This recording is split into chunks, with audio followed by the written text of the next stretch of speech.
Iran पर America और Israel के विध्वंसक हमलों ने मिडिल ईस्ट में भीषण जंग भड़का दी है।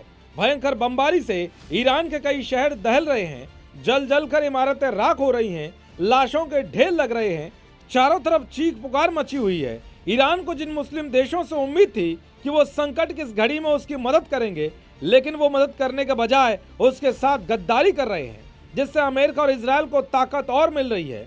लेकिन इसी बीच जो खबर सामने आई है उसने सबको चौंका दिया है। दरअसल युद्ध के बीच ईरान ने एक बहुत बड़ा दावा किया है। ईरान ने कहा है कि उसके परमाणु साइट पर अमेरिका और इजरायल ने भीषण हमला किया है, जिसने युद्ध को और भड़का दिया है।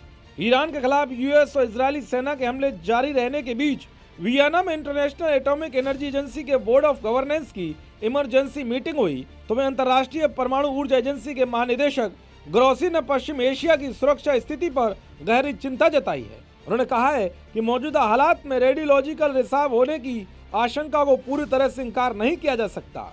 अगर ऐसा हुआ तो इसके गंभीर परिणाम हो सकते हैं और बड़े शहरों जितने इलाकों को खाली कराना पड़ सकता है।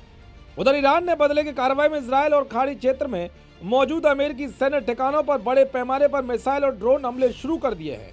खबर है कि ईरानी सेना ने नेतन्याहू के ऑफिस पर मिसाइल से तगड़ा हमला किया है। दावा किया जा रहा है कि इस हमले में इजरायल को बहुत तगड़ा नुकसान पहुंचा है।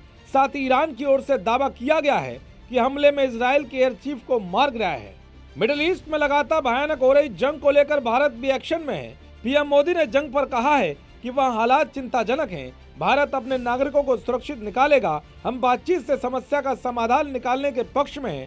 पीएम मोदी ने दिल्ली में हैदराबाद हाउस में मां कारनी से मुलाकात के बाद ये बातें कही हैं। दरअसल अमेरिका, इजरायल और ईरान के बीच लगातार चल रही जंग और मिडिल ईस्ट के देशों में फंसे भारतीयों और भारत में सुरक्षा को लेकर पीएम मोदी के आवास पर सुरक्षा समिति की बैठक हुई। इसमें अमित शाह, राजनाथ सिंह, सीडीएस अनिल चौहान समेत कई बड़े अधिकारी मौजूद रहे। मीटिंग में वेस्ट एशिया में रहने वाले भारतीयों और वहां फंसे लोगों की सुरक्षा, हालात बिगड़ने पर उससे कैसे निपटा जाए, इस पर भी चर्चा हुई। फिलहाल वेस्ट एशिया का एयर स्पेस लगभग बंद है। ईरान में करीब 10,000 भारतीय नागरिक रहते हैं, पढ़ते और काम करते हैं, जबकि 40,000 से ज्यादा इजरायल में रहते हैं। गल्फ और वेस्ट एशिया में करीब 90 लाख भारतीय हैं। इसलिए भारत अपने लोगों की सुरक्षा को लेकर चिंतित है। भारतीयों को कोई खतरा ना हो, इसकी भी तैयारी तेज हो गई है।